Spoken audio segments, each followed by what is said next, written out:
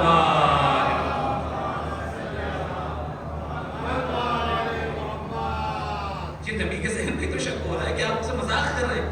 نبی معصوم منصوص من اللہ, یہ کسی سے مذاق نہیں کرتا, یہ تفریحی گفتگو نہیں کرتا. موسیٰ نے آواز دی, قال اعوذ باللہ ان اکون من الجاہلین, میں اللہ کی پناہ مانگتا ہوں اگر میں جاہلین میں سے ہو جاؤں. کہ موسیٰ یہ کیسی بات ہے؟ اور پھر آخر یہ جو آپ گائے کی بات کر رہے ہیں, گائے کیسے ہونی چاہیے, کون سی گائے ہونی چاہیے, کہاں سے ڈھونڈ کے لائیں, کیسے قتل ہوگا, تو پوری صفات ہے جو قرآن مجید میں بیان ہوئی, اللہ نے بیان کر دی. اب انہوں نے کہنا شروع کیا, غور کیجیے گا. فرمایا قالوا ادع لنا ربک یبین لنا ما ہی. موسیٰ اپنے پروردگار سے کہیے, لہجہ دیکھ رہے ہیں, اتنی بدتمیز قوم تاریخ میں نہیں گزری جتنی بدتمیز قوم یہ بنی اسرائیل تھی. قالوا ادع لنا ربک, اپنے پروردگار سے کہہ دیجیے, خود نہیں کہہ رہے ہیں, آپ اپنے پروردگار سے کہہ دیجیے کہ بتائیں تو ذرا کہ وہ کیسی ہونی چاہیے, گائے کیسی ہونی چاہیے. یہ بدتمیزی یا تو ہمیں بنی اسرائیل میں دکھی یا پھر امت محمدی میں دکھی. یہاں بھی یہی لہجہ رہا کرتا تھا. یہاں بھی سرکار سے اس طرح سے گفتگو ہوتی تھی اور اتنی بآواز بلند گفتگو ہوتی تھی کہ باقاعدہ قرآن مجید میں آیت نازل ہو گئی کہ اے ایمان لانے والوں, اپنی آواز کو نبی کی آواز پہ بلند مت کرنا. یا ایھا الذین آمنوا لا ترفعوا اصواتکم فوق صوت النبی, اپنی آواز کو نبی کی آواز پہ بلند مت کرنا. اور اگر تم نے ایسا کیا فحبطت اعمالکم, تمہارے سارے اعمال حق کر لیے جائیں گے اور تمہیں خبر بھی نہیں ہوگی. وانتم لا تشعرون. بات آ گئی ہے تو مجھے کہنے دیجیے, اس سے کہے بغیر آگے نہیں بڑھوں گا. ایک اور صلوات بھیجے ملت کے محمد وآلہ محمد.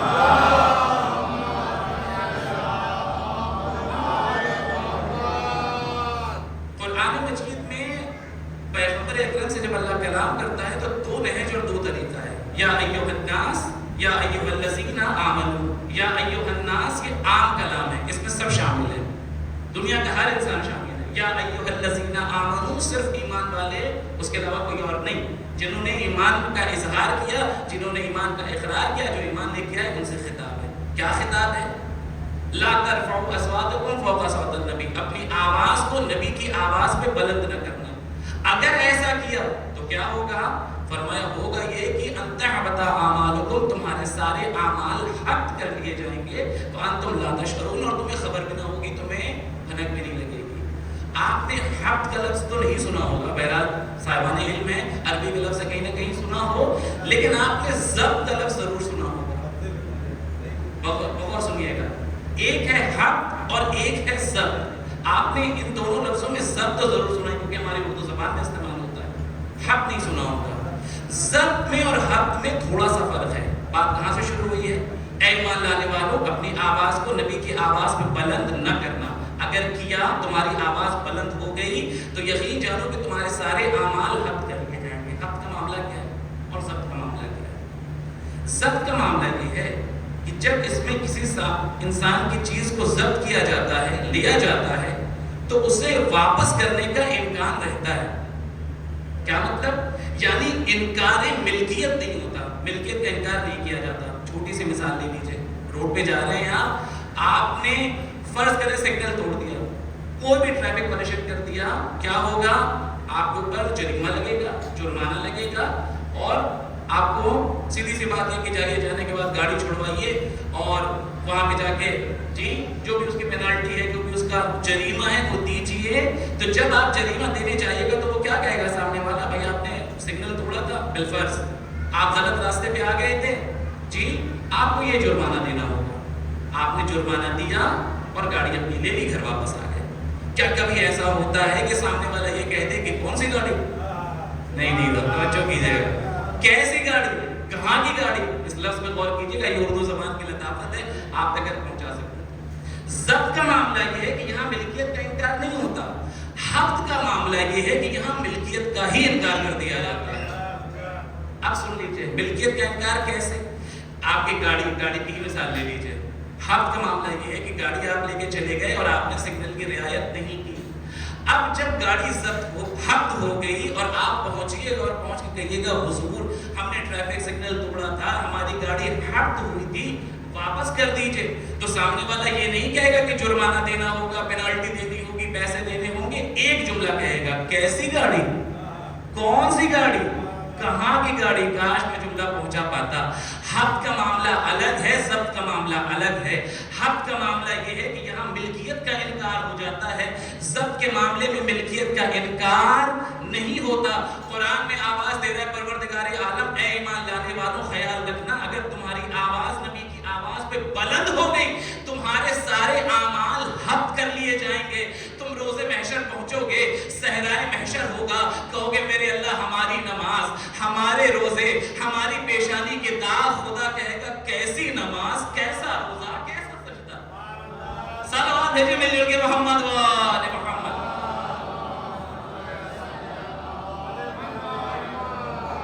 ایک بہتر انداز میں درود بھیجے جیتے جاتے مل جل کے محمد و آل محمد.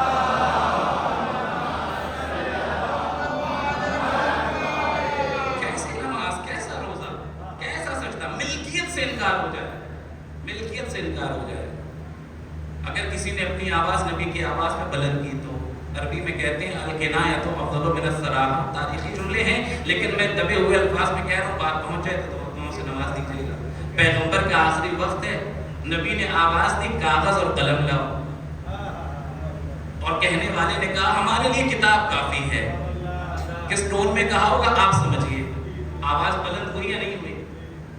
اور اگر آواز بلند ہو گئی تو انتہبط اعمالکم وانتم لا تشکرون، تمہارے سارے اعمال حبط کر لیے جائیں گے.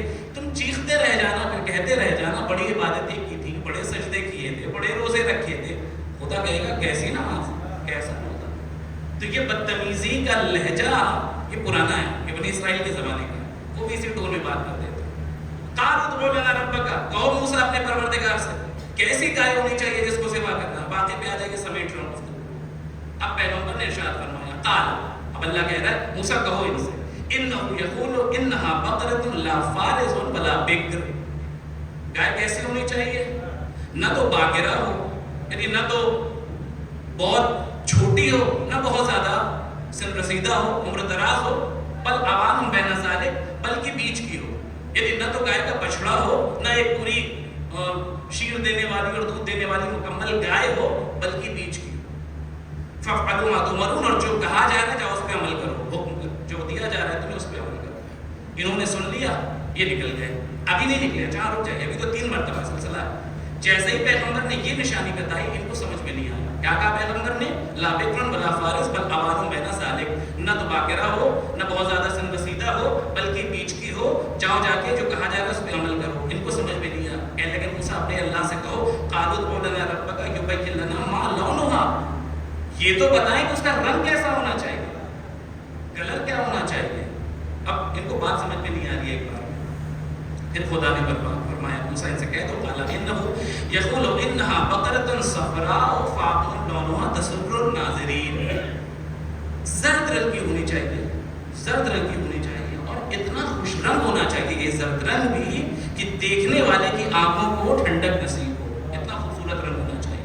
جاؤ لونها بقرة صفراء، زرد رنگ کی ہونی چاہیے۔ لیجیے صاحب بات ہو گئی، اور ابھی بھی ان کو سمجھ میں نہیں آیا۔ 2 باتیں بتا دی، کیا؟ لا بکرن ولا فارس، یعنی نہ تو باقرہ ہو، نہ بہت زیادہ سن رسیدہ ہو، نہ جی کس رنگ کی ہو، رنگ بھی بتا دیا۔ ابھی بھی ان کو بات سمجھ میں نہیں آئی، اور انہوں نے پھر سے کہا قالوا ادع لنا ربک یبین لنا ما ہی، ہم کو بات سمجھ میں نہیں آ رہی، اپنے پروردگار سے کہو ذرا اور ڈیٹیل میں بتائے اور تفصیل میں بتائے۔ ان البقرہ تشابہ علینا، اس گائے نے تو ہمیں کنفیوز کر کے رکھا ہوا ہے، پریشان کر دیا، سمجھ میں نہیں آ رہا ہے کہ کیسی ہونی چاہیے کیسے نہیں ہونی چاہیے۔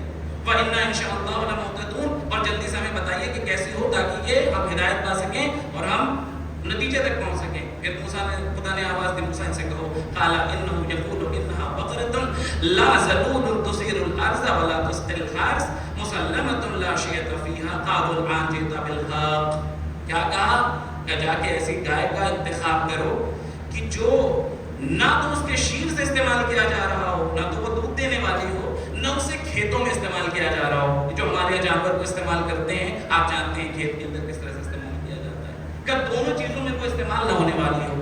خلاصہ کلام کا یعنی گھر کی ایک پالتو گائے ہو جس سے کوئی زیادہ استعمال اور فائدہ نہ اٹھایا گیا ہو۔ جب 3 نشانیاں بتا دی، تینوں نشانیاں ذہن میں ہیں، زرد رنگ کی ہو، نہ بکر ہو، نہ فارس ہو، یعنی نہ چھوٹی عمر کی ہو، نہ بڑی عمر کی ہو، بیچ کی ہو۔ تیسری چیز یہ کہ نہ اس کا شیر سے استعمال کیا جا رہا ہو، دودھ کا استعمال کیا جا رہا ہو، اور نہ اسے کھیت میں سینچائی کی جا رہی ہو۔ جب تینوں بات بتا دی تب بنی اسرائیل والوں نے کہا کہ قالوا الآن جئت بالحق۔ اگر اتنی گفتگو آپ تک پہنچی ہے تو اس جملے پہ ضرور محفوظ ہوں گے، لیکن میں سر پہ شاخوں میں بات کروں گا۔ کہتے ہیں قالوا الآن جئت بالحق، اے موسیٰ اب ہم کو حق یقین ہو گیا، حق تک پہنچ گئے، سچائی تک پہنچ گئے، اور بات